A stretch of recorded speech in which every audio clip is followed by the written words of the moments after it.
We have an incredible episode for you today. Today's guest is Amir Bozorgzadeh. He is the co-founder and CEO of Virtually, a virtual reality company that focuses on improving people's brain health. That's my kind of guy, and this conversation is going to blow your mind and tickle your heart. Yes, we talk about VR and how it affects the brain for better or worse, but ultimately it goes beyond VR and closer to reality itself. This is Episodio 21 with Amir Bozorgzadeh.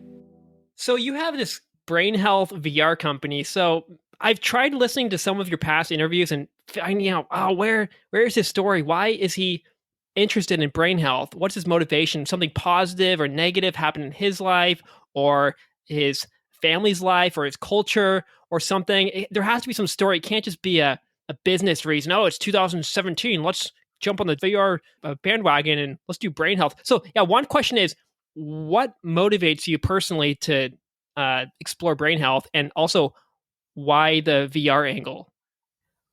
It's true. Why do people get into what they get into? And in my case, with no BS added, I have vertigo. Okay, straight to the point. And, all right, I used to have quite a big vertigo. For someone who's lived, across a lot of countries, flying was at one point a very threatening prospect. And what people don't know is that VR has actually been used for use cases like exposure therapy for phobias, like for arachnoids, for agoraphobia, of people. For vertigo is an extremely good example because when you're in a virtual reality system, and I'll get into some of the jargon later, but your whole body believes it's real. When your knees will shake if you're standing on a really tall tower. And so I was actually investigating at a certain point about 10 years ago to find a VR simulations that clinics have been providing for over 25 years, in fact, and start to develop on that challenging area of my life. That led to an obsession at one point where I began writing for VentureBeat and TechCrunch for about 3-4 years.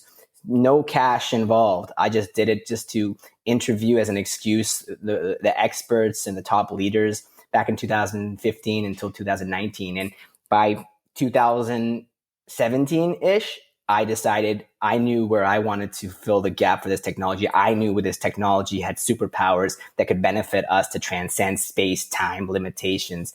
And that's how I got started. So what are the superpowers of VR? Because we have had past, I could call them virtual realities or VRs, but you might just call them virtual worlds, movies, books, video games, even language. There's different ways we could tap into this visual system. So what makes VR in this current iteration of it different from past? You might not want to call it VR. It might not reach that bar, but these VR-like technologies and things. Right. Even in this latest iteration of the VR sector, which really started, I think, 2012, 2013, really, this latest wave of hysteria that thankfully hasn't died out at this stage. In fact, it's across B2B sectors like healthcare and education and training. I would say that it's even become semi-mainstream.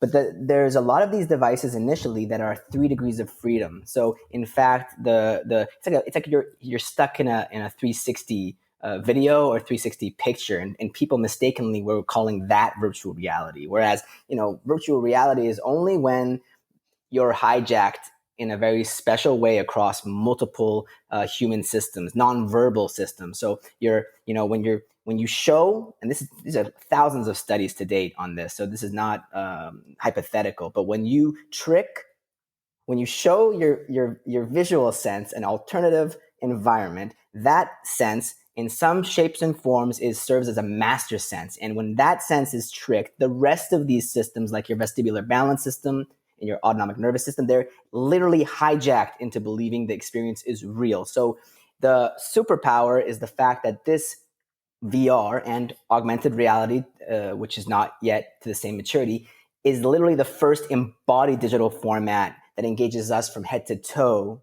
and allows us in a way that, as an imitation of real reality, we can do things that allow us to, for example, treat phobias in a controlled manner, well, or maybe create phobias if you're a very evil person. You can do things that can allow us to soak in the experience in a way that no digital format that relies on your fingers and thumbs to tap a screen could ever hope to do. And I think that this VR headset, is just a small piece of the technology. The real technology is inbuilt into us in our nervous system, our biology. I mean, you can strap a VR headset onto a rock or a tree or even a tiger or a cat or an alligator or something, and it's not going to be VR. It's not going to work. They'll be like, "What is this?" They'll start attacking you. Actually, like, "Roar," But it seems like most of the technology is already inside of us. So let's step back before we talk about VR. And I don't know how much you know about the nervous system and the eyes and the brain and all of that, but can you give people a sort of basic overview of the nervous system and the brain and the eyes? It's a big topic, but so that we can start to understand the VR stuff, you'll only talk about whatever is sort of relevant to this VR conversation. But first, what is that technology inside of us? You're not a usual person I speak to. Maybe if I went to a neuroscience conference of neurologists and cognitive scientists and people who are academia, going into the details of all this technology.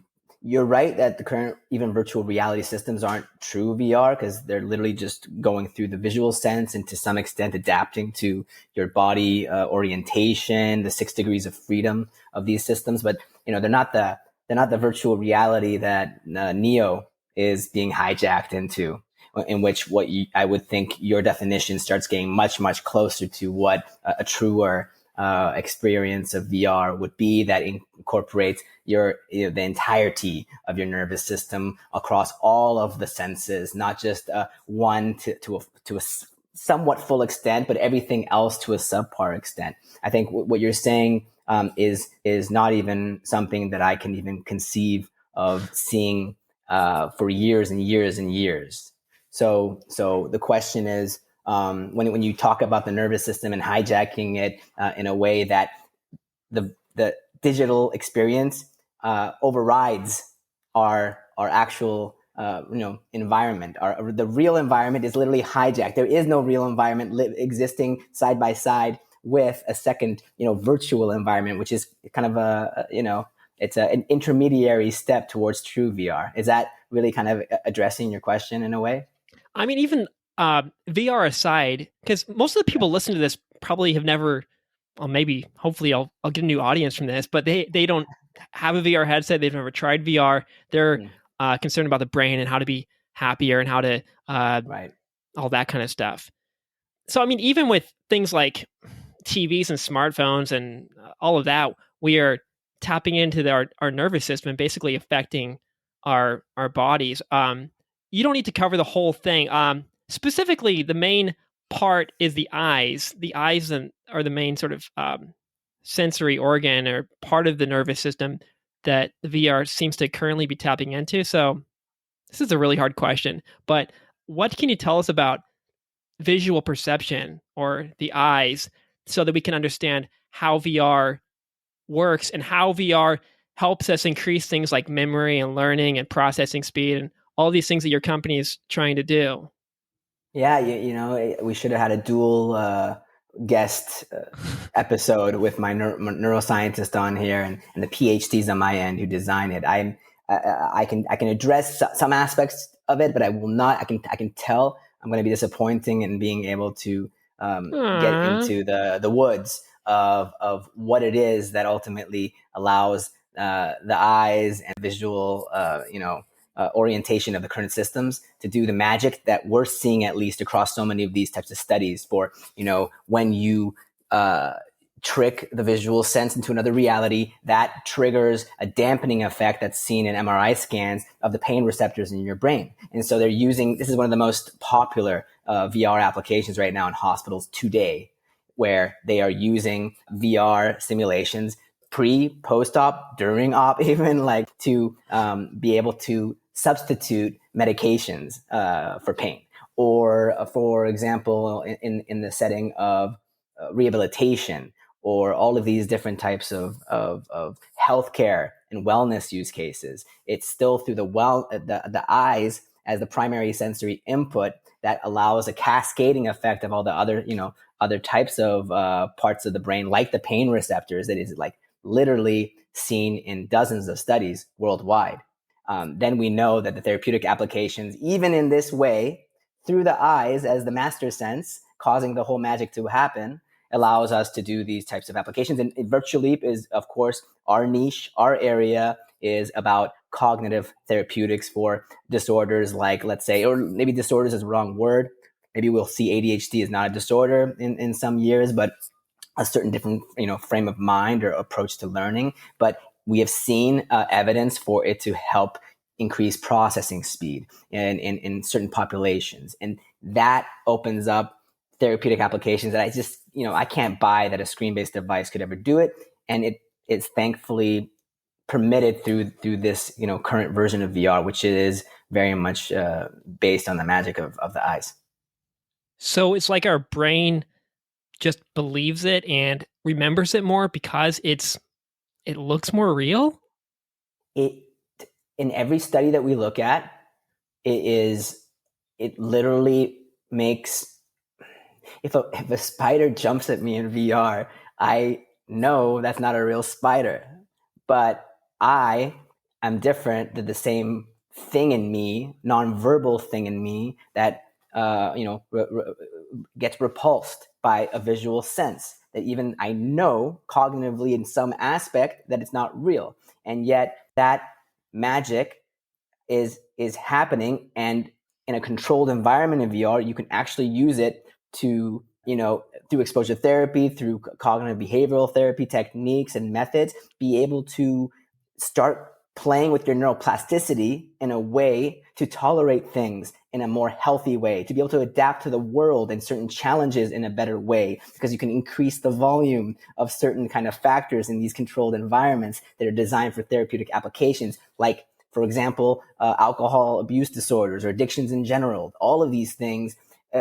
And yes, it is simply the fact that the visual sense, if it is shown a different reality, that it has enough of a multi-sensory, I can't create crap in VR. A lot of crap has been created, and even crap can have a therapeutic effect. But what I believe is the case is that when you create AAA quality experiences for these types of applications, and you do approach it in such a way that if you lean, everything is kind of adapting in that environment with you. It has to respond to your full body as well. A lot of that nausea reports, this silly reports of so much nausea, was because people who are in those 3 degrees of freedom experiences where it doesn't adapt, the content does not adapt to the movement and sways of your body. They were doing roller coaster rides where your vestibular balance system was like, where's the torque and the jerk and the vibrations? There's none of that. We're designed to respond to the real world, and the real world needs to be imitated to the highest level possible. And when that happens, we're seeing a lot of interesting and beneficial use cases.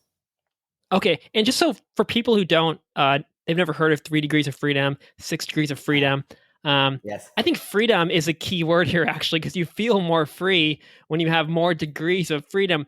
And correct me if I'm wrong, with 3 degrees of freedom is basically you can look around, but you're basically like locked in a chair and you can't really move your body in space, but you can look around. You can move your head, basically. And 6 degrees of freedom, you can walk around in this space or move around in this space. And it's been a while since I was working in a VR company, so I might be a little rusty. So correct me where I'm wrong and talk about that. You're correct. It's really a fact that in a 3-degree environment, the controllers, or if you have only one controller, because typically a 3 degree of freedom headset will even have one controller, and that controller is not, there's no sensors, so that the headset and the experience knows where your controllers are, where your hands are. Typically a 3 degree of freedom is still a 3D environment, but you'd have to use a controller to move through it, rather than walking through the space or the sway of your body back and forth, left and right, all that stuff. Your body, it has a representation in that world, and it responds to your hands and gesticulation. Even now, hand tracking is becoming very, very sleek in the new setups by Meta and Pico and HTC, where really the full interaction and seeing your fingers in the VR experience, but your fingers have a digital representation that literally are in that environment rather than you kind of just being a moving viewer, like that captain in the original Star Trek. I think that Kirk took the Enterprise from, stuck in a limited machine. If that ages me, that question. Oh yes, it does. No, I'm kidding. We're like the same age. Oh, Pike. His name was Captain Pike. Oh, Pike, old. That was his name. Pikey. I never watched it actually. I should have watched it. It was the first episode. It's the first episode of Star Trek with James T. Kirk. Captain Pike is the previous. I'm such a geek. Yeah. Anyway, I think this thing about moving through VR space or moving through any space, even through the real world, it's not just about it feeling more natural and real, but it's also like it puts us in a more peaceful, calm, happy space. If you're like locked in a chair or something and you can't move, you don't feel very good, but you feel more free when you're moving around. So, and also I'm going to talk about a couple other things on this angle too, where I think the more we can basically put our nervous system in a more calm, relaxed state through VR, the better the VR will get. Currently, I don't think they're thinking about it, but the way our bodies are positioned and stuff, it puts us in a pretty stressful state. Think about it. You've got this thing on your face, basically a blindfold. You have a heavy blindfold, so you can't see what's around you. You feel like you're in some kind of dangerous spot. People can't see your eyes, just like during COVID when you couldn't see each other's facial expressions with the mouth. That created a kind of fight or flight mode for people. Okay, there we got that. If there's that 3 degrees of freedom, like that junk VR, those junk VR heads, like the cardboard of the Oculus Go or something, then you are basically like locked in a chair. You can't move around. You got your handcuffed or something. And then actually even now we have controllers, but with the controllers, your hands are put in a sort of clenched state. So you're clenching your hands. If you were sleeping with your hands clenched, you're not going to get a good night's sleep. Your heart rate's going to rise. Your breath rate's going to increase. You're going to feel stress, and you're not going to feel good. The cortisol is going to increase. The adrenaline's going to increase. You're not going to feel relaxed. And not that VR is about being relaxed, but I mean, you've got this thing. You've got a blindfold on. You've got you can't move. You're in a very, very vulnerable state. So I think until people can feel safe in VR, then it's going to be a problem. And there's other things too, now that if you can actually move your body, move your legs, that gives you a little bit more freedom. And as humans, we want to feel free. We want to feel in control of our life. So remove the constraints and VR gets better and also life gets better. But talk about that if you have any ideas on there. Well, it's all good timing that this podcast is being aired, because the next wave, and I mean like immediate next wave of headsets, devices that are coming in from Meta and all the players out there. Hopefully this mythical AR, VR, MR device by Apple will come out this summer or this year, as people keep on increasingly saying. And yet I've been hearing about it ever since I even entered the sector 7 years ago or so. But if it does, all of these new devices, including the Apple One, will be not just VR, but also pass through AR. They will also have a functionality in color in which your environment of your space is also present while those digital sprites appear around you. Of course, a different modified experience, not the same level of immersion, but definitely more along the lines of where people start to feel a little bit more comfortable, especially in social settings where currently I would never advise for anyone to use a VR device in a Starbucks or some coffee place where you might take off your headset and see that your wallet and phone are gone. It's definitely not sexy in a lot of applications and settings in the real world because of VR's complete exclusion, which is very, very valuable though, however, in certain wellness therapeutic applications that I'm very concerned of. Now, these headsets currently, even the Quest 2 has passed through AR already, but it's in a grayscale. It's not, you can do a lot of experiments with it, but the next version, and that's what Meta right now is testing a lot, I'm not sure if you're aware, but a lot of companies out there are testing with Meta and other providers like Pico, pass through color experiences. So what they're doing, because about 2/3 of content in VR currently still is based in and developed in Unity, the game engine. Maybe it's a little bit less, and Unreal Engine are starting to get more market share. But when you create something in Unity, it is more or less not so hard to take VR versions of your experiences and translate them to AR versions. In fact, we've already done that for 2 of our exercises for the Enhanced VR app. We're doing exactly that. We're preparing the ground for these devices that do also have pass-through AR. And one other point that I want to add is that this next device that does have pass-through AR in color is also reportedly, allegedly, half the weight.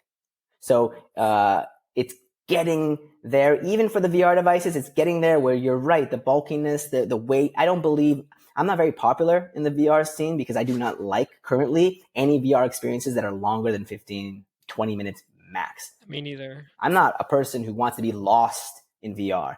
You're in Osaka. If I was in Osaka, I would be going, hey, I want to go venture off in the real world. Oh, I have a problem that's making me not able to adapt to something. Can I use a technology like VR to help me address that faster in a surgical way? That's VR. That's why I'm very much into education and healthcare use cases only, not escapism as what I think the media typically only focuses on for the value of VR. Yeah, I want to get into a few different things there, but got ambulances. Oh, is it? I thought it was like someone coming out with a beautiful flute. Oh, yeah, it's a flute. It's an old traditional Japanese flute. Yeah. It doesn't sound very scary at all. Oh my God! I mean, that's not very alarming. I crushed your illusion. Yeah, it sounded like a beautiful flute. Maybe from over there it does. From here it sounds like a slightly more abrasive flute. But it's yeah. So about the AR stuff too. It's also, see, ambulances just throw me off. It puts you in that little fight flight mode, and you're just like, no, it's okay. Half the weight, yeah, and pass-through color coming out in the next generation of headsets, probably same price point as it is, and hopefully they keep on subsidizing it to under $400 eventually, because that just keeps. No one can tell me it's too expensive right now. Fine, maybe it is, but it's a pretty good device to have in the household, even with what it is right now at that price. Yeah, and also if we get these AR glasses or these pass-through VR headsets, that might eventually replace or give an alternative to the smartphone. And I think there are currently a lot of problems with the smartphone. One, it's locking up our hands, so it still has our hands in that vulnerable state where, I mean, if you're holding a phone walking down the street, someone could just whack you in the head or do whatever, right? Because especially your right hand or your strong hand, if that's tied up, I mean, you can't do anything. That I think, never thought about that. There are things happening on sort of unconscious level. My gosh, the problems. Yeah, it's like things happening on this unconscious level. Just this animal side of us, not the nonverbal side of us, is going on, and we don't think about it, but like that's controlling our behavior and our mood and all of this. So it's that, but it's also, I don't know if you've thought about this, but the size of the screen too. The size of the screen on the smartphone is very small, and it forces you to angle your eyes inward and to focus on a small target, which basically increases adrenaline and dopamine, and it puts you in sort of this getting ready to fight mode or getting ready to focus at high speed to run away mode. You're not relaxed. When you're relaxed, you open up and your eyes go to the side, and you're kind of like if you go into nature, you get this big periphery view of things and you feel relaxed. When you're in VR, actually, this is a good thing about all VR, even the crappy 3 degrees of freedom ones. You have this big panoramic view of things. And when you get this wide angle lens, not this tiny little screen, it does the opposite. Whereas a smartphone, the smaller it is too, it puts you in a more stressed state where it's increasing your cortisol, increasing your adrenaline, increasing your dopamine too, so you can focus. But do you want to, you just got to ask yourself, do you want to focus, and what do you want to focus on? But if you want to be more relaxed and more connected, kind of drop the ego, all of that, just be one with nature, or increase the serotonin or GABA or all of that. And I like to explain things in 20 different ways when you're like, I got it. But then you want to open up the lens. And that's what happens like when we close our eyes and we are meditating, for example, or when we're dreaming, you got sort of this big 360 view of things. And the wider you can get, I think the more it kind of calms you down. The electrical brainwaves decrease from this sort of beta down to alpha. It puts you in a sort of semi, like think about when you're out in nature or when you got a nice view of things, you feel relaxed. You got in a sort of semi hypnotic state sometimes even, and that feels really really nice. So I mean, humans have about 180-degree field of view, and the current headsets, they usually range between 90 to 120 degrees, which is still pretty good, but that's gonna be a lot more than a smartphone or a tablet, obviously. Um, Right. but and there are some headsets that actually get beyond the normal human vision. I forget the ones. They're probably more expensive, but they get beyond 180. Varjo.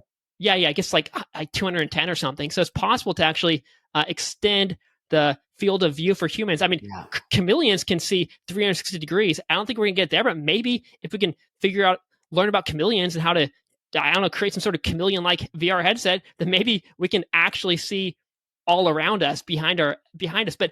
And that would probably feel really great. You'd feel really safe because no one's going to come up behind you and attack you. And I keep talking about attacking and stuff, but that's Right. we're animals and we're basically trying to survive. So Yeah. anytime you put your body in a dangerous state, whatever you verbally tell yourself or not, like the mammal down inside there with all the emotions and all the neural wirings and stuff, the memories, the traumas, that runs the show. Right. I want to keep talking, but I want to give you a chance. No. It's this is, when you go to the conferences, I don't really like to go anymore to conferences. You just hear this exact same conversations happen in the same articles. You just read the articles. That's fine. Don't need to go to the conference and hear the exact same points. What you're referencing and mentioning, I can tell you it's virtually unheard of as topics, except in the circles of people who are really, really advocates of accessibility design.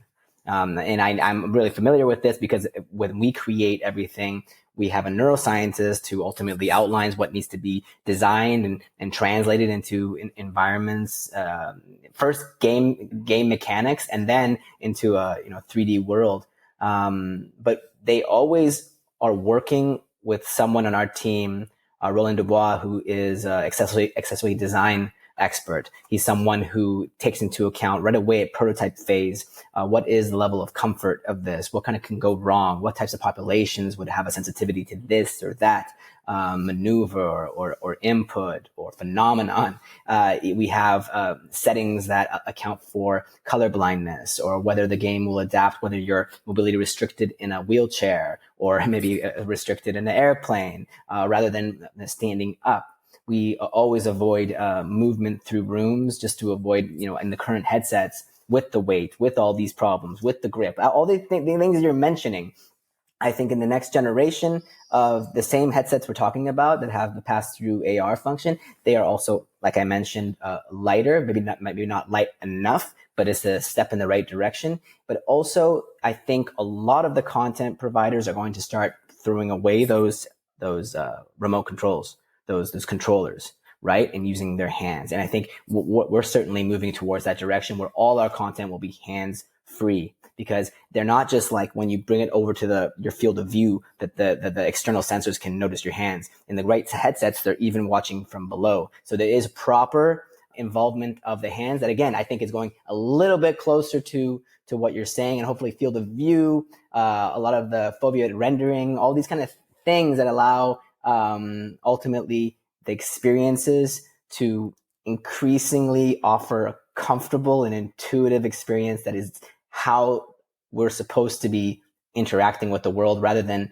I think, these awkward intermediary devices that I would say 99% of humanity are unaware of why they feel the way they do. They blame themselves for those, physiological states. They think it's something they ate in the morning. They think it's probably from limited factors like diet, like sleep, like how much alcohol they had. And yet you just bring it up that it's the very act of the medium that causes some of these underlying states. So I think it's phenomenal. But I think I also am a little upset that I'm, not hearing that point of view, your point of view, more often out in the media and in conferences. Well, I guess one way I'm able to do this is I'm not anybody big really yet. I just have this little podcast. I don't work in some big company. No one's going to Right. fire me, guys. I don't care. Fire me. I don't. What are you going to fire me from? So, and I'm in Japan too, so I feel like I'm like physically away from everybody. I'm just in my own little world, and so maybe I feel a little more free. Well, I have people to introduce you to at people from Tohoku University, some groups in Tokyo as well. But the Tohoku University folks that we've been in talks with, they should certainly have your voice as a resource that they're aware of. Yeah, I love that. We'll do that offline. Yeah. Or online, but off podcast. Oh, the secret online offline hybrid. Yeah. Okay. I'm like, my brain is like one of these brains that just I gotta use your enhanced VR thing, because my brain's just like running, and I adore it. I didn't probably decrease my processing speed. I don't want to say, oh, I'm smart, I got high processing speed, but it's a bit much. It's like, it's running on 20 different apps, but it's fun. I like it. You enjoy it for sure. It comes out of your voice. Oh, for sure. Yeah, you're no critic of that high octane. And like we talked about before the podcast, you have some good stimulants like cacao, using it, I think, also in a way that people don't use. But that's why I was drinking cacao instead of coffee, right? Because coffee, it really ramps up your nervous system, and it gets you really focused, and it increases adrenaline and cortisol and dopamine, so you can like zone in on some analytical task. It kind of turns on that prefrontal cortex, all that verbal stuff. But cacao, it depends from person to person, but it has a larger effect, less on the nervous system, but more on the circulation system and the heart. It is a vasodilator, so it opens up the theobromine in there. It, while very similar to caffeine, it opens up your blood vessels. It relaxes the smooth muscle. So actually, this is something people don't really think about, the difference between theobromine and caffeine. And now we're going off topic, but that's okay, because it's all brain stuff. But like, sometimes it's like a dirty topic, but sometimes after you, for example, drink coffee, you got to take a dump, and you're like, what? It's the caffeine? It's the caffeine. Coffee makes you take dumps. Actually, it's the theobromine in there that's relaxing your intestines, but also your blood vessels, everything in your heart. So basically, you like literally open up. And so what I was talking about with this peripheral view of this visual big screen, like a movie theater screen, or even bigger, that's kind of happening on this like micro level in your body. And these pipes, the pipes are opening up through this theobromine, and it does have some caffeine in there too, about 10% of the caffeine that coffee has. But it's kind of nice, balancing, relaxing thing. I also green tea. There's other things that have a kind of similar thing going on, but yeah, cacao's a special thing. And the reason I was drinking cacao before this is, like, I've done other podcast interviews, and I drink coffee, and that just wires me up even more. And I don't know why, but I have this sort of overactive nervous system where I'm already basically, like, some people meet me and they're like, are you on coke or something? Are you like, you're cracked out? I'm like, no, it's just me, and I get too drunk sometimes. If I get too drunk, I'm like off the walls, and like I'm too sensitive, or I'm already up here. I don't need to get higher. So I was drinking the cacao because that actually relaxes me, because it has sort of this more opening effect and calming down effect. Clearly not enough, but dude, you should see me on coffee. It's not good. Yeah. But sometimes you want that. Sometimes you want to be high on caffeine, because you can just like crank out numbers and data and stuff like that. But yeah. Well, I think the way you discuss stimulants, chemical ones, and the different ways they do what they do, I think it also relates exactly to because what we're doing in the virtual reality space, it really goes down in that same category of what increasingly is being called digital therapeutics, right? It's what's being called digital medicine even.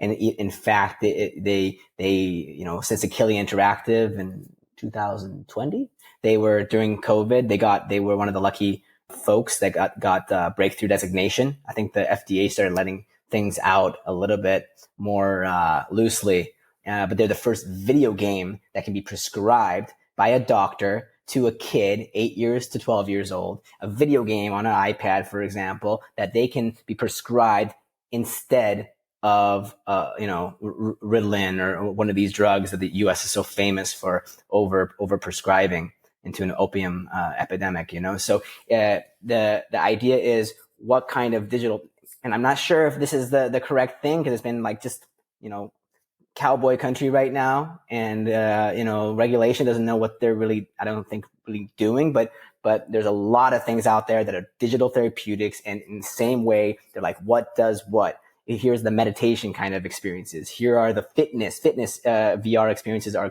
have exploded for quite some time now. You can go to Facebook or Instagram groups and see people who are saying, look at all the weight I've lost or my health or whatever through fitness and wellness and karate and basketball games and all these things. It's becoming a question of awareness of what even a VR device and content, what is it good for, and what maybe it's not the best thing for, and maybe you should just go for a walk in the forest instead. Well, I think we overestimate, as humans, we overestimate the uniquely human things like our bigger cortex, and as well as our inventions like medicines and technologies and stuff. And we think the solution must be what we have and the animals don't have. But actually, the answer often is well, we are mostly animal, so that's going to be the real thing. And like, for example, I was listening to the Andrew Huberman podcast before this, and he was saying that the eyes, well, he's saying one is the eyes actually, 40 to 50% of our brain's real estate is devoted towards the eyes and the visual system. And of course, that changes if you are blind or you have bad vision, or even when you close your eyes, that processing power gets diverted into better hearing and better smell and things like that. But for example, people try to sleep better. For example, they want to get better sleep, or they want to feel better, increase their testosterone, or just anything like that. We go to medicines, we go to exercise, we go to little things like whatever people tell us it is. But according to him, and I mean, he's like the brain expert. He's like one of the more popular ones and most articulate ones and all of that. And he's saying that actually the morning, there are these kind of photoreceptors in our eyes that tell us what time of day it is. And that communicates to a part of our brain right above our roof of our mouth. I think it's called the suprachiasmatic nucleus. And who cares about these names? But it makes it feel special because I know it. No, I'm kidding.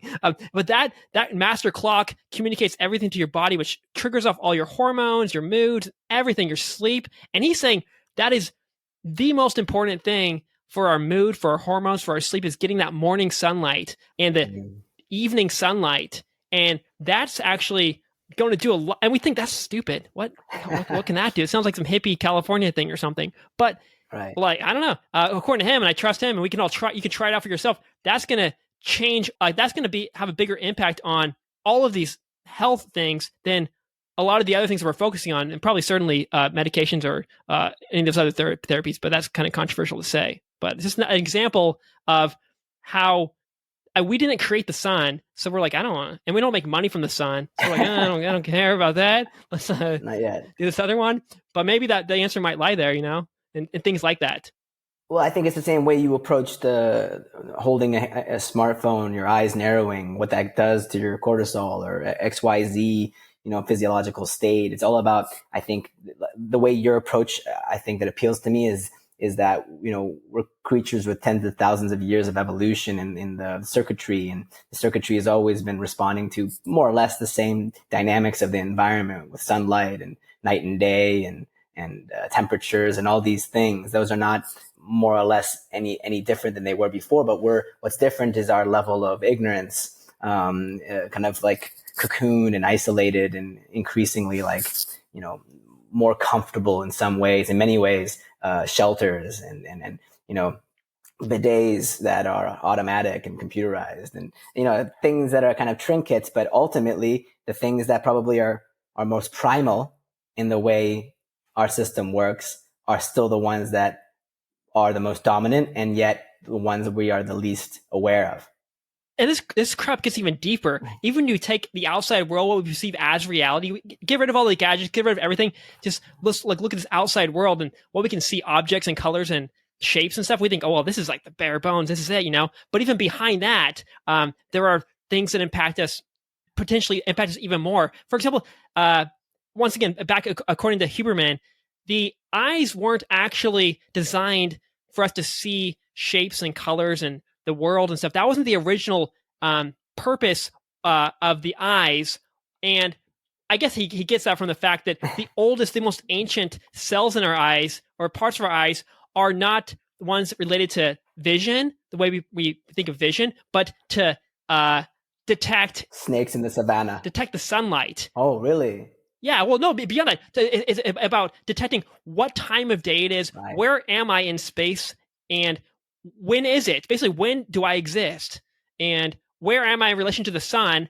And of course, that's important for various reasons because it's going to help us know when it's daytime versus when it's nighttime. So we know when the animals are coming out, when we can sleep, and all these different things. I don't know. It's a wild thing that I haven't really thought too much about it yet. But basically, the eyes, the oldest parts of the eyes are they're originally designed not for us to see everything, colors and each other, but to detect what time of day it is, what season it is, where and when we are in space. And that's like, wow, bizarre. It's like on this unconscious level, we don't actually like see with those cells or whatever, but we detect them. And that's it's those parts of the eyes that, and I can't talk. I'm a rookie podcaster. I'm going to be all slobbering around and not. No. Whenever you say that, when you say rookie, I do a lot of these. This is the real deal. And I think what you're saying, it's painting a picture that we don't need to get into the technical blueprints of what's what. It's opening up those doors for awareness about things that ultimately does relate back to why the current VR systems have such an impact on us and why doctors are using it across so many of these different areas. I mean, back about in the 90s, they were just using it for, not just using it. A lot of the applications you see right now were already attempted in the 90s, in the early 2000s and so on. But there was waves of VR that they were just not ready yet. They weren't ripe yet.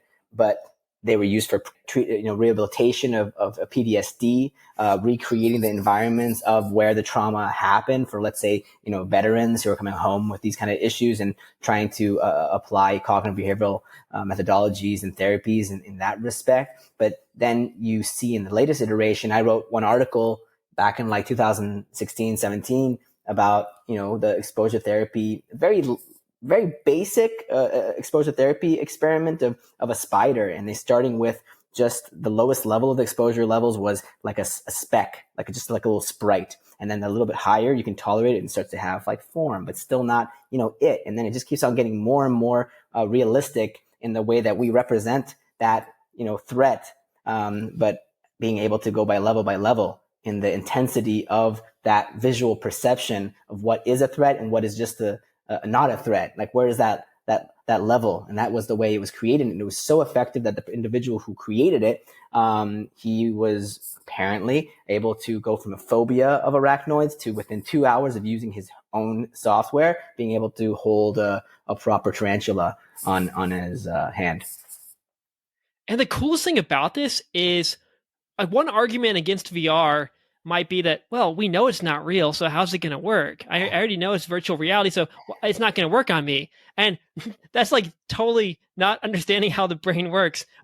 This linguistic, this rational, this concept-filled part of our brain, this human cortex, this prefrontal cortex, it talks and it says things, but it doesn't really run the show. Most of the show, all of your memories, your all those neural pathways that you built in youth and childhood, your traumas, your habits, all your movement, all your physical movement is in these pre-human parts of the brain, the parts of the brain that we share with all mammals.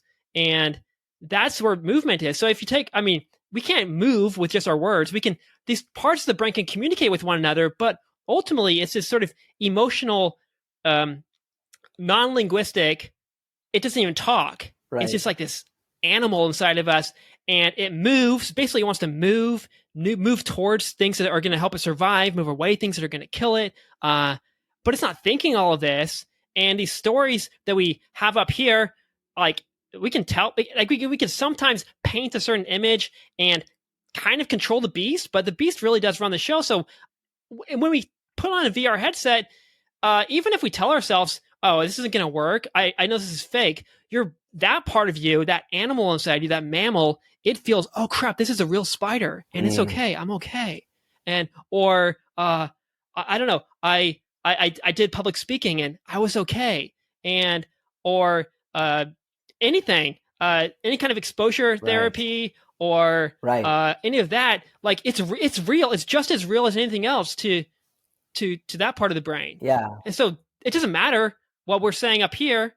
That part is gonna basically change the neural pathways. The chemicals, the electricity is going to flow down there and change things. And maybe when we wake up after a couple weeks of this, then actually maybe the stories we tell ourselves and the way we think that might actually change too. But it's sort of that earlier part of the brain that changes first, it seems. But of course, you can go both directions. But that's the more efficient pathway to go. I don't know how far you can go just talking your way into change. Well, one of the first things I wanted to do, and then one of the friends I have had in the VR sector for a while, VR Speech is the company. They created those simulations of being able to rehearse in various different environments your speech. Even have your PowerPoint uploaded into the VR simulation, putting it all there, where you can have people in the audience, you can have little factors like people coughing, the distractor events. Really, when I was first starting out in the startup world and doing pitches, I would memorize my speech, and then when I would get up there,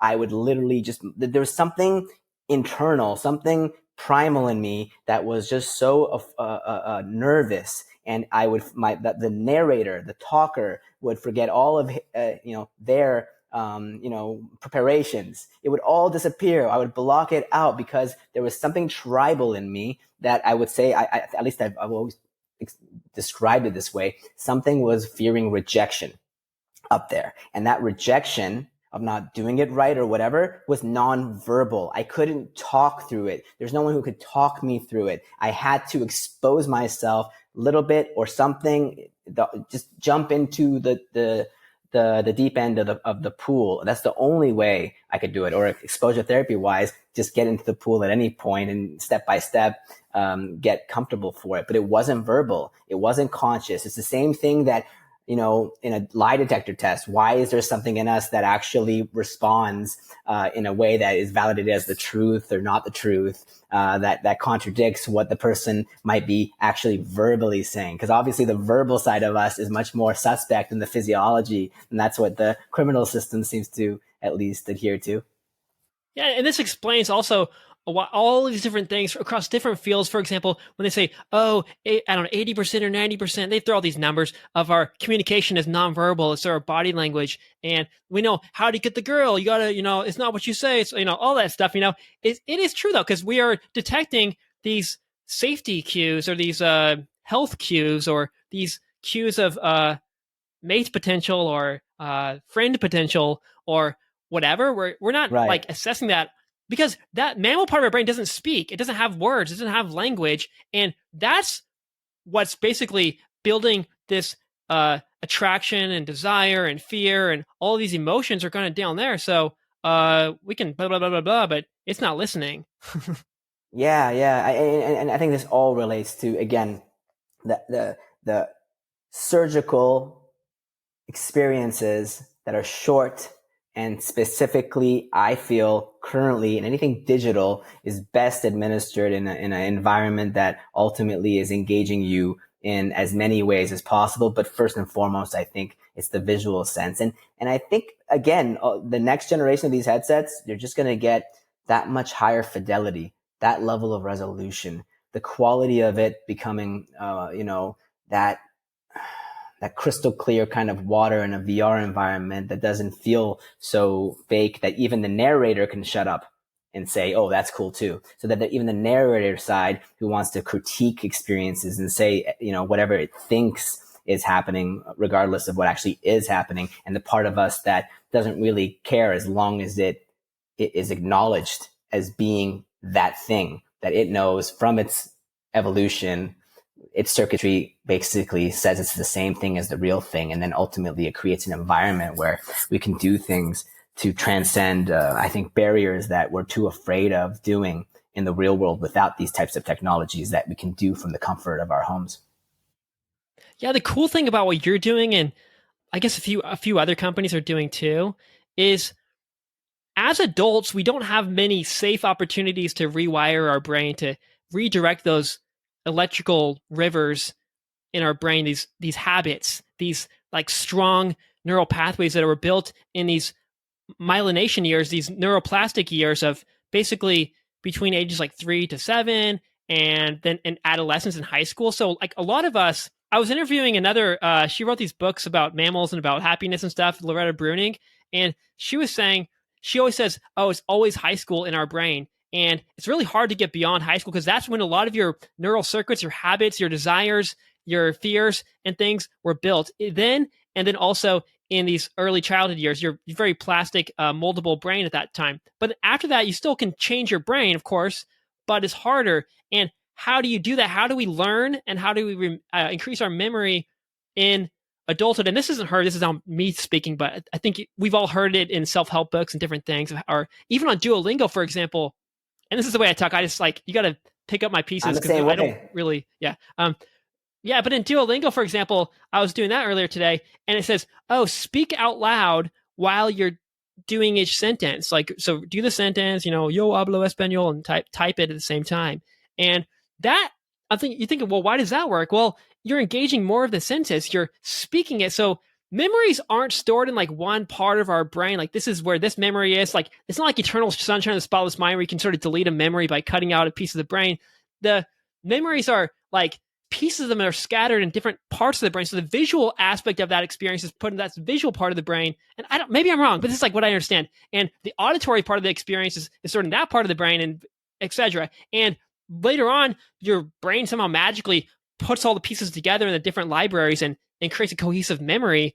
But the more kind of places you can put it, the more sort of clues you can hide throughout the house up here, the more easily it will be to remember. So when you're speaking, for example, my Spanish sucks. I'll say yo hablo español. Okay, I heard myself say it, so that that hearing, I felt myself say it with my mouth. Like it's a speaking part of my brain, and also I'm typing it, I'm looking at it, I'm reading it, I'm seeing it. But say, for example, if it's instead of the words, it's actually a picture. I'm going to remember the picture of I don't know, an apple more than the word apple. And then more than the picture of an apple, it's going to be a 3D apple. It's going to be this VR apple. And so what VR is doing is it's, at least on the visual level, is making things like way more visceral and memorable. It's tapping into more of these senses. And even if it's the main sense is the visual sense, we're seeing it in such a strong way that almost like a whoa kind of way, the way you see things in childhood almost. So I think one reason why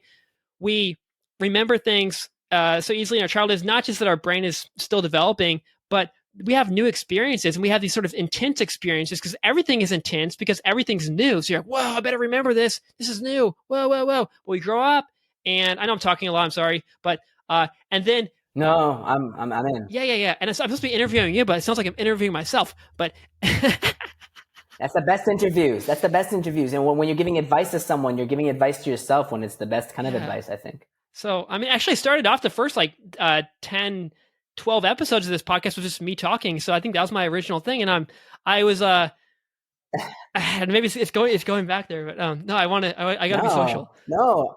Well, I'm just adding to what you're saying. Todd Maddox at Applied VR and Icona, he's been kind of one of the mentors, at least for people like me. He's in the science of the VR side. He's the one constantly posting neuroscience research of VR being used for all these healthcare applications. And why? Because he always restates and states again that virtual reality is multimodal. It is engaging multiple systems in parallel and in synchronicity with one another. It is tapping into your cognition, what we consider the narrative talker cognition, in parallel to the nonverbal sides of the experiential circuitry, the emotional circuitry, all in tandem, where the body is involved with the activity, and it's visceral, like you say. And that's where always engagement means higher levels of engagement, always translates to higher levels of adherence, always leads to everything is always higher, because it's not just one aspect being engaged, it's multiple aspects in tandem.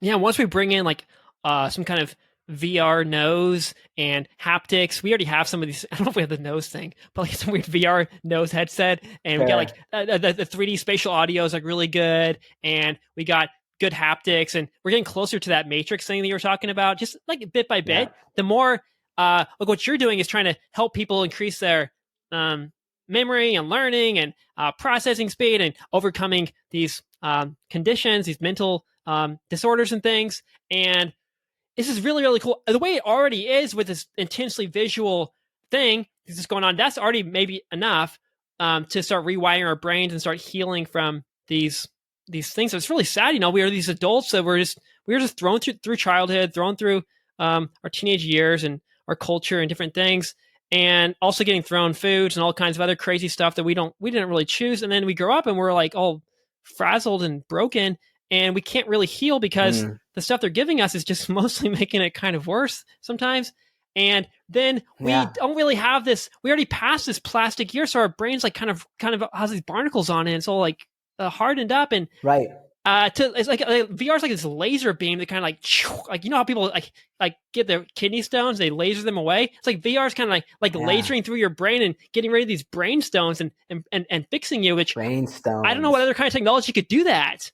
Brain stones. You remind me of Noam Chomsky, referring to fossilization, right? Why you can't learn languages is the same way after a certain year, age. And then it goes from, organic learning of languages to what he calls Creole, learning of languages. And that always bothered me, right? Why is this fossilization happening after a certain age? And then the rest is like, I think one analogy or metaphor I found really nice was, up to a certain age, the sculpture is being built. And then after that point, it's just decoration of painting the sculpture differently, but you're not changing the form of the sculpture, the proportions of from a brainstorm point of view is how the caricature in which we have formed, we can't really change it. And one point about our games or VR exercises is that it shows across 22 different categories how your caricature is proportioned. So someone is overdeveloped in one area, underdeveloped in another area. And I don't know if we can ever change that in a normal, and I don't mean normal, but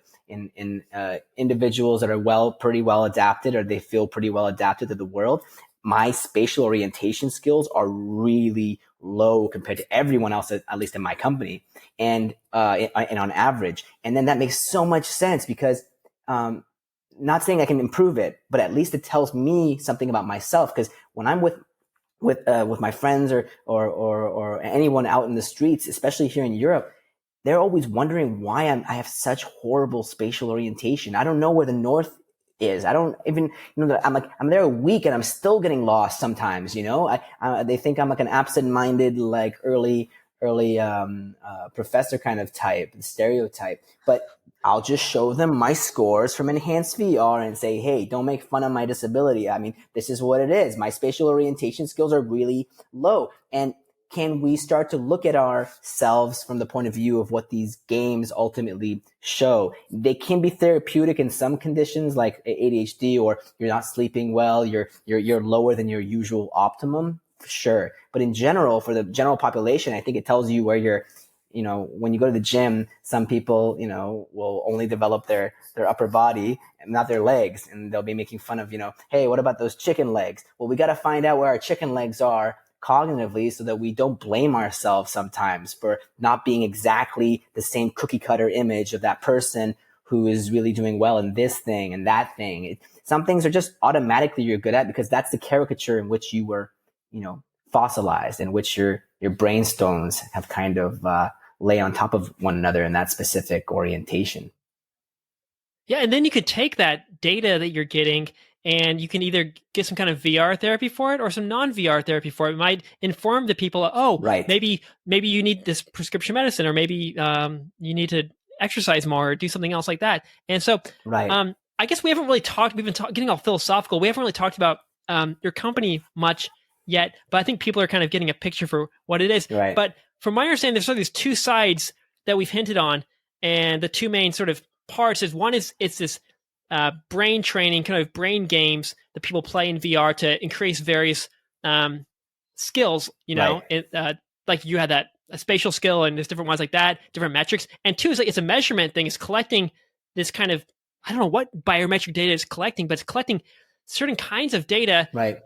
To basically tell you, it's like a 23andMe kind of thing. Hey, this is where you are, and where do you want to go from this? But first, it's like a what do you call it? Diagnostics or something like that. So Yeah, can you talk about that? And what I want to ask, like, what kind of data does it collect? And just talk more about your company in general. Sure. The main product we have, I'll just use the word flagship, but it's the main one because we're building a second product. This first product is called Enhanced VR, and it basically has a library of currently 15 of these VR exercises. And then if you play all 15 of these exercises, these games, each one is closed loop design, so about 3 minutes per session to basically plateau at the level of, if you go to a back to the gym analogy. If you were using that machine, what weight level is your max, and you can try to always go a little bit higher than that. And these games are basically trying to do the same thing. Every time you play them again, you start off where you left off, and you just try to see if you can get a little bit higher. And so those 15 games, those 22 categories gives you a measurement, psychometric kind of data of how you score across those areas and those cognitive domains. The system, our backend system with our clinical partners, is designed to capture much more than what we typically turn on for a public user who can get our application for free right now on any of the major VR app stores. We have the XYZ coordinates being collected. We could be able to, extrapolate what your spinal alignment is, whether your hands were shaking at a very, very subtle level that, no other means would be able to, track. We are, in fact, with some headsets like the HP Omniset, having the option of even collecting physiological sensors like heart rate variability, pupil dilation tracking, skin connectivity even. We have an algorithm right now that takes those biosensors and calculates in real time. And in fact, MIT did a study last August where they use this algorithm on our system that calculates in real time your cognitive load and stress levels. So those two other dimensions of physicality data, gesticulation data, physiology, and some of these algorithms, those are not on in the public version just because we wouldn't be able to afford the AWS fees, but they're all out there.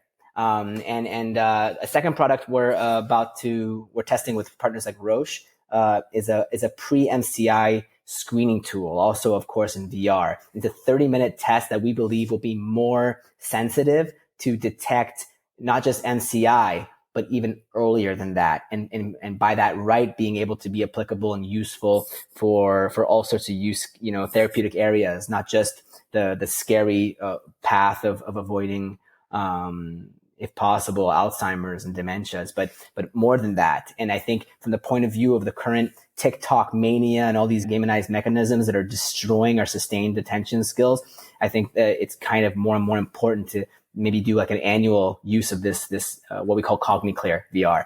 This is a screening tool that you do like every 6 months or once a year, versus Enhanced VR is more of a daily cognitive workout.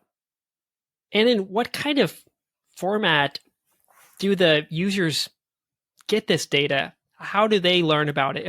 Are you kind of packaging it together in sort of clean little sheet or something, or are you just giving them the raw data, or what are they getting? So it's very, very preliminary, basic currently in the application itself, but we just last month finalized what we call a cognitive assessment report. And this unlocks when you play each of the 15 games of Enhanced VR the first time. It's called a benchmarking session. That's the one where you have to really reach your actual plateau, and it's a little bit longer than every successive session, which is shorter. But once you hit that plateau and play that game completed once each one of the 15, then you can export this cognitive assessment report that tells your averages against different populations, your demographics, we want to unlock it so that we can show for different job profiles what people's kind of profiles typically are. Are there patterns for certain jobs and certain cognitive fingerprints? And it's the first edition. I'll send that to you, in fact, afterwards, but I've posted it on social media. And that's going to be automated into the system within the next coming few weeks, where ultimately any user can just export that, once it's unlocked. Speaking of social media, you've got to be like in the top 1% of LinkedIn users or something. You're all over LinkedIn. In fact, if you look at when I started using it, it's obscene. It was like 2007 or something. I'm like, what? It's crazy. And I think I have a problem, that's for sure. But I'm not using Instagram. I'm not using TikTok just because I fear. I have very similar traits to you, I believe. And I think certain types of digital content right now I don't think people understand what's happening. They started using the same mechanism in Facebook. I use Facebook because my mom and family is there. I have no followers. I just follow like archaeology groups and really geeky things like mushroom foraging. Like that's what I use Facebook for. My feed is really just all that. But they start showing the little reels in Facebook, and it's the same TikTok mechanism that they're doing on Instagram. And then I started playing one, and like dogs, puppies, babies singing karaoke, whatever, like the dumbest things possible that can give you the quickest dopamine hit, and you just lose the need to sustain your attention for anything longer than 30 seconds. And I started doing it. I was so tired some nights, and I would just go like,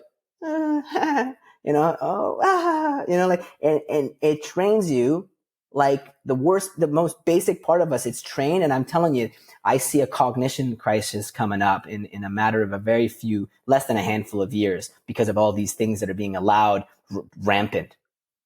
Dude, I think it's gotta be like controlled somehow. We talk about like smoking in public. Using your phone in public is for me like, oh god, I'm on the train in the morning. It's Japan, and then people are, I don't know, like 50% of people are playing some video game on their phone, or they're watching some like TikTok or something, or they're scrolling through their Instagram like really fast, and I can't close my eyes. I could, but it's weird. I'm just on the train with my eyes closed, but I literally changed my position. Maybe I'm overly sensitive. I think you will get this though.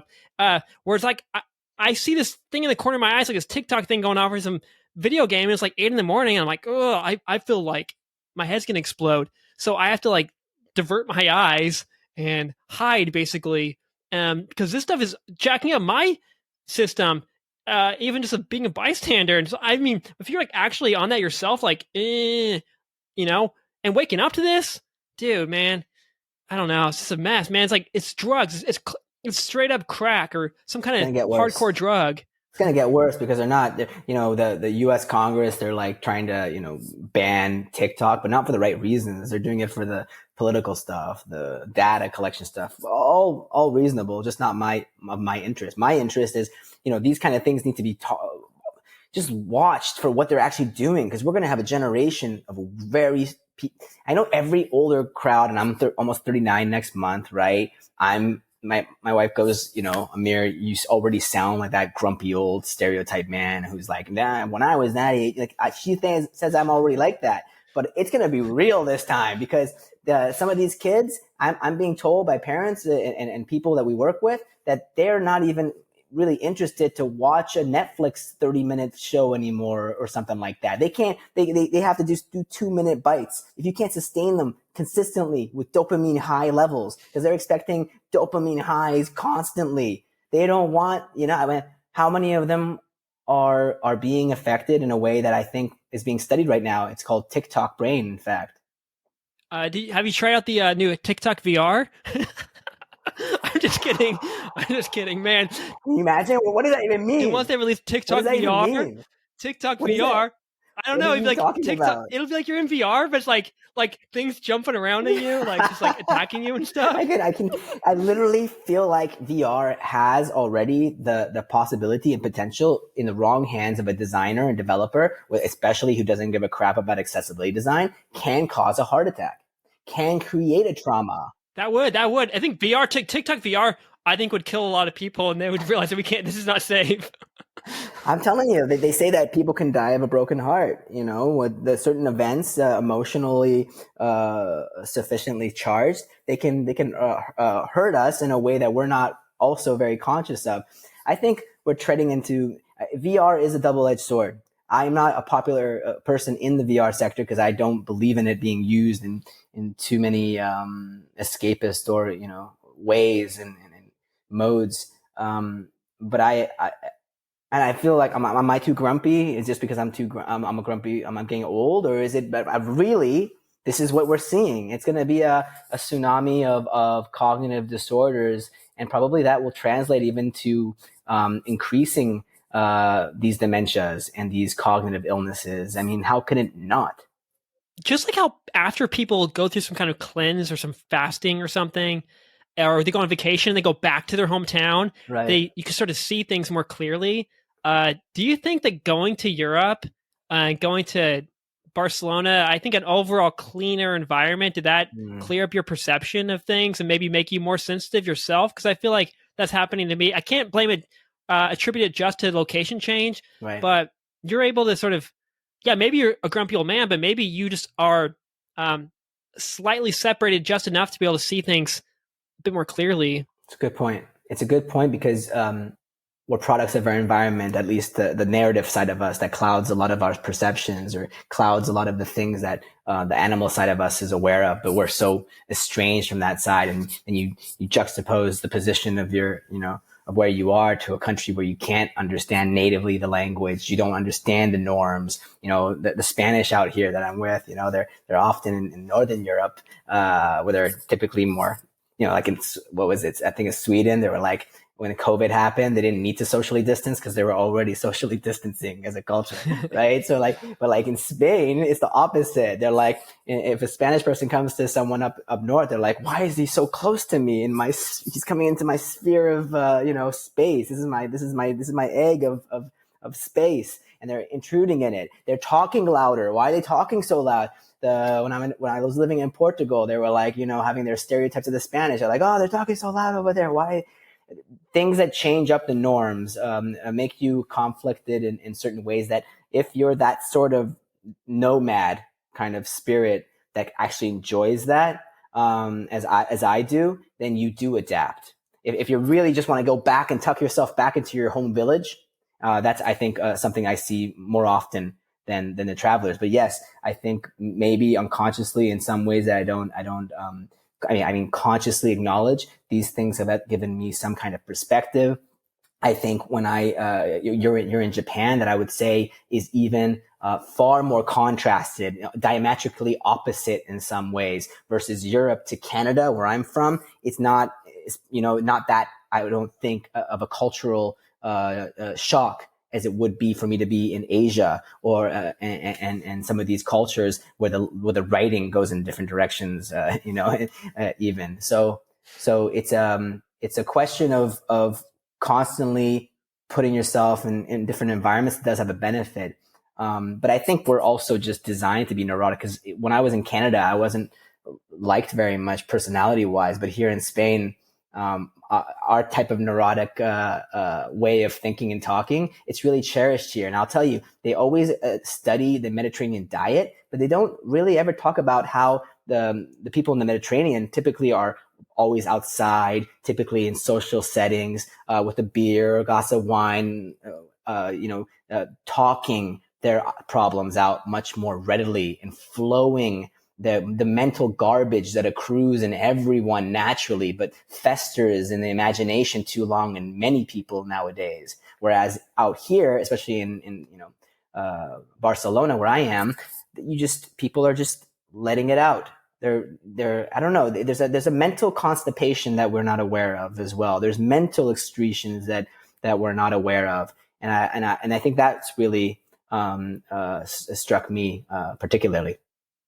Wait, so you're in Barcelona? You're talking about Barcelona right now, or where? Because I'm trying to find a better place for me. So like, oh, You're like welcome. I know because we've got a similar kind of neurotic, kind of high energy, almost like overactive system Oh that yeah. is too much for some people. Like, calm down, calm down. No one's gonna like you Oh if you're no, I like get this. You you. talk too fast. You didn't know.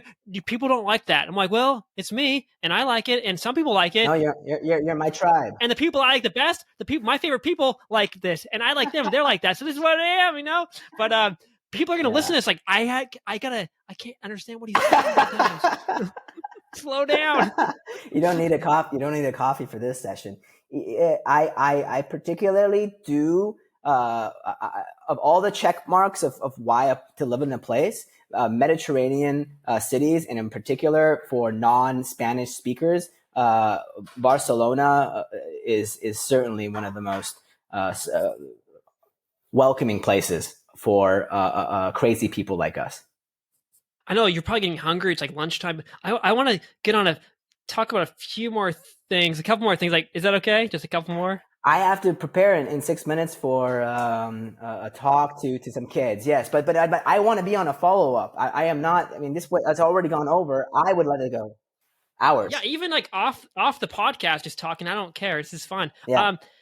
I was joking about the TikTok VR thing. I think overall VR has a sort of positive vibe to it. It feels good to be in there. Hmm. But do you think it's possible to have a kind of meaningful life in VR? There are some philosophers, like there's this philosopher, Robert Nozick from the 70s, and he had this idea about the experience machine. And its experience machine was basically you're strapped into the matrix Right. and you have the perfect life and perfect wife and perfect house and all that. But he's saying for a few reasons, three reasons people would not want to actually be in that perfect virtual world because he had 3 points. He said, one, it's pre-programmed. You don't have any autonomy or freedom in there because it's pre-scripted. And so two, it's illusory. You're not in real contact with reality. And three, it's artificial. You're not connected to nature. And I think we can. I can knock down all three of these points. And I think you can have a meaningful life in VR, but um, in small doses. I think we do.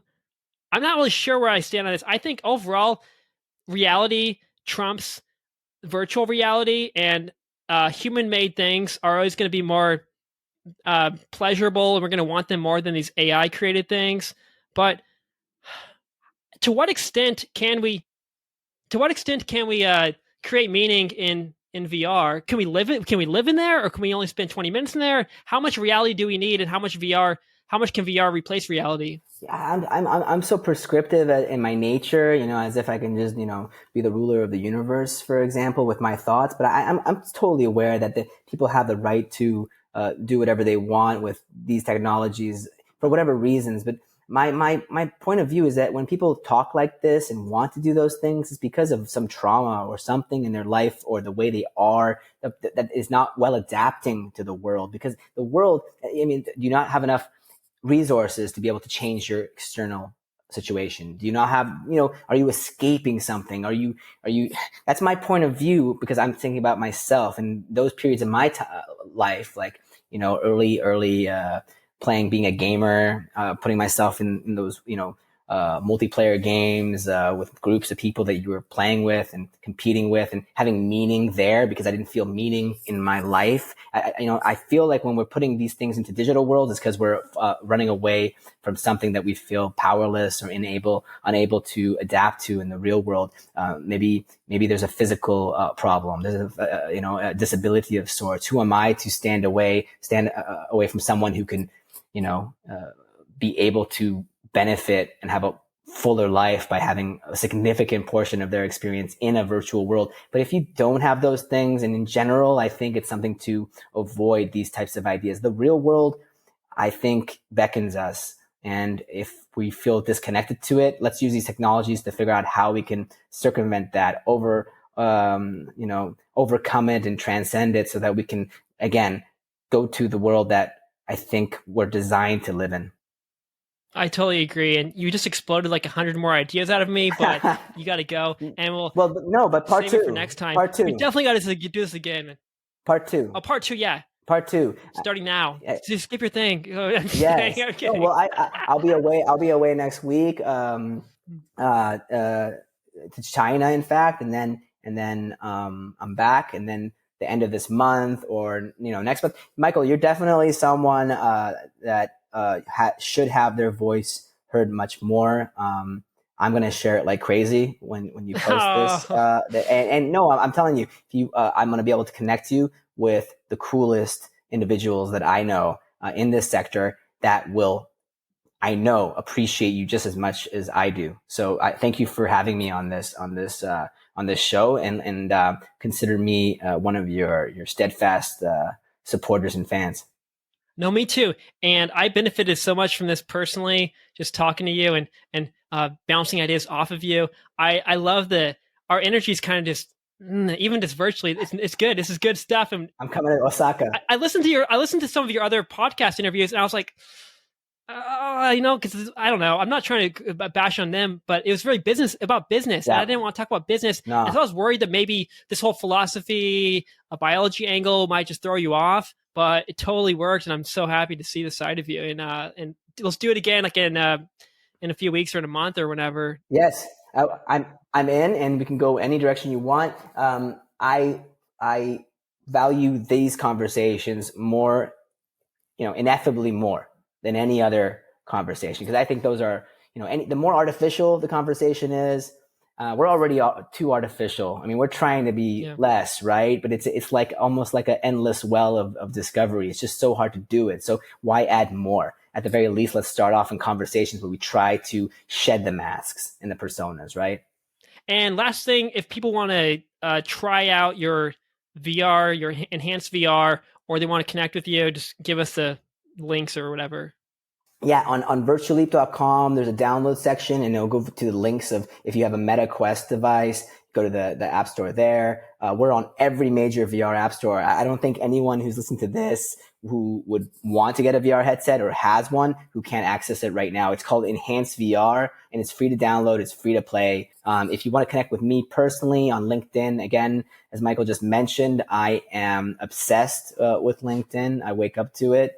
That's a problem I need to deal with later, but you connect with me on there. Just mention in the invite why that you're not trying to sell me anything, and I will gladly accept. All right, dude. Well, and if people didn't catch any of that, hopefully they'll have another chance in a few weeks or something, because I'm happy we had this part one, and I'm looking forward to the next one. Anyway, you got to go. So thank you, and see you again. It's been my total pleasure. This has been an awesome first half of my day because of you. So thank you again, and we'll be doing part 2 very soon. Okay. All right. Thank you. Bye. Thanks, Michael. So my fakey outro. I was like, oh, thank you, bye. Thank you for the me. No, next time we gotta bring some of your Duolingo skills. You gotta say adios. Adios, mi amigo. Hasta luego. Adios, mi amigo nuevo. Hasta luego. This just in. Michael Wake got it wrong.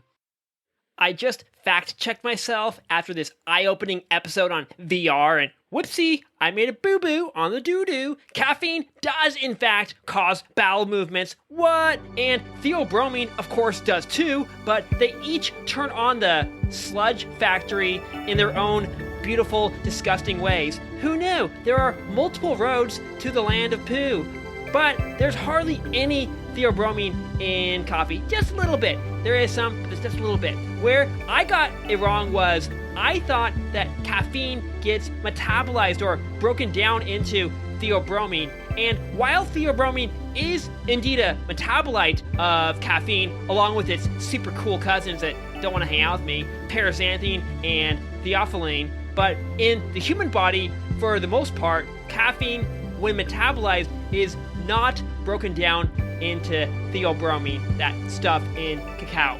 In other animals like dogs, cats, and horses, it is. For them, theobromine is the main metabolite of caffeine. But you don't want to be feeding your puppy or pony an espresso or candy bar or mocha latte or any of that. As we know, that can kill them. And that's because, at least with regards to cacao, their bodies cannot so easily break down and get rid of the theobromine. It quickly reaches toxic levels, and kids, close your ears. I think you already heard it, but close your ears anyway. They die. Not you, kids. The horses and ponies and... never mind. So I just wanted to sort of clear that blooper up so all of you poop fiends out there don't start freaking out and flinging poop at me or wiping diarrhea on my door. Anyway, main point, cacao relaxes you. It relaxes and opens up your mind, body, and heart because of the theobromine and also the magnesium, which helps relax you and your digestive tract. So if you want to feel calm, open, relaxed, you might want to try cacao. By the way, my delivery, I think this is about VR. Why are we talking about cacao? I don't know. I want to talk about it. By the way, my delivery from Dan finally arrived. Check out episodes 17 and 18 if you don't know what or who I'm talking about. And the rose one, I was right, is the best. Loving it. I'm loving it. I'm addicted. The smoothest drink I think I've ever drinking. I feel like a spoiled princess, like my mouth is swimming in an ocean of angel saliva. What? My tongue is transforming into a bed of baby unicorn fur. All those translucent colors melting in my mouth. Okay, this was a super long, unsolicited rant about cacao. time for me to pop some cacao and then pop into VR. That'll be a wild ride. You enjoy your ride too, wherever to and whatever it may be. But stay healthy, stay safe, and stay tuned.